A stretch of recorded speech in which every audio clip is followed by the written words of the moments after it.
चाम्यानी गांव पहाड़ों और घने जंगलों के बीच बसा एक ऐसा स्थान था जहां दिन की रोशनी भी डरावनी लगती थी। जैसे ही सूरज ढलता, इस गांव की फिजाओं में एक अजीब सी भारीपन और खौफनाक सन्नाटा पसर जाता था। गांव के चारों तरफ खड़े पुराने और विशाल बरगद के पेड़ अपनी लंबी शाखाओं से रात के अंधेरे में किसी साए की तरह झूलते थे। गांव के ठीक बीचों बीच वो प्राचीन और रहस्यमयी कुआं था जिसे स्थानीय लोग साया कुआं के नाम से पुकारते थे।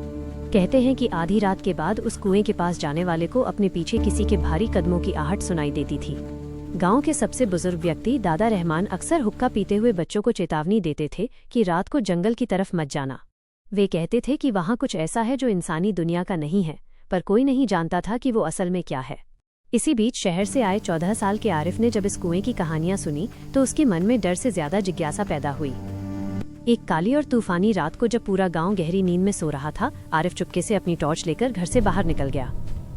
सन्नाटा इतना गहरा था कि सूखे पत्तों पर उसके पैरों की सरसराहट भी किसी के चिल्लाने जैसी महसूस हो रही थी।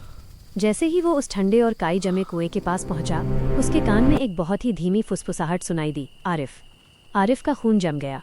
उसने घबराकर पीछे मुड़कर देखा, पर वहां सिवाय घने अंधेरे के और कुछ भी मौजूद नहीं था। अचानक कुएं के भीतर से एक नीली और धुंधली रोशनी चमकने लगी, जिसने आरिफ को अपनी ओर खींचना शुरू कर दिया। जब उसने झुककर कुएं की गहराई में झांका तो उसे पानी की जगह काली परछाइयां एक दूसरे में उलझती हुई दिखाई दी। तभी एक ठंडा और सख्त हाथ आरिफ के कंधे पर पड़ा, जिससे वो जोर से चीख पड़ा और जमीन पर गिर गया। पीछे दादा रहमान खड़े थे, जिनकी आंखों में एक अजीब सा खौफ था, और उन्होंने कहा कि तुमने वो देख लिया जो वर्जित था। दादा ने बताया कि बरसों पहले एक परिवार यहाँ से रहस्यमयी ढंग से गायब हो गया था और उनकी रूहें आज भी उसी कुएं में कैद हैं।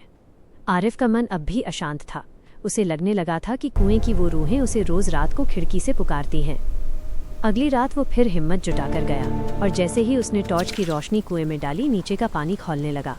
दीवारों पर बनी परछाइयां नाचने लगीं और एक साथ हजारों गला घोटने वाली आवाजें आईं, हमें आज़ाद करो। तेज हवा का एक झोंका आया और आरिफ की टॉर्च अचानक बंद हो गई। उसे महसूस हुआ कि कोई अदृश्य चीज उसे कुएं की ओर खींच रही है। वो किसी तरह जान बचाकर वहां से भागा, पर उस रात के बाद से गांव में अजीबोगरीब और डरावनी घटनाएं बढ़ने लगी। लोगों ने दावा किया कि उन्होंने कुएं से सफेद साए निकलते देखे हैं, जो रात के अंधेरे में घरों के दरवाजों पर दस्तक देते हैं। खौफ इतना बढ़ गया कि गांव के बुजुर्गों ने मिलकर भारी पत्थरों और लोहे के जाल से उस कुएं को हमेशा के लिए ढक दिया। कुआं बंद तो हो गया, लेकिन आज भी अमावस्या की रातों में उन भारी पत्थरों के नीचे से खुरचने की आवाजें आती हैं। चाम्यानी अब भी वही है, जहां हवाएं आज भी उन दफन राजों की कहानियां सुनाती हैं जिन्हें दुनिया भूल जाना चाहती है।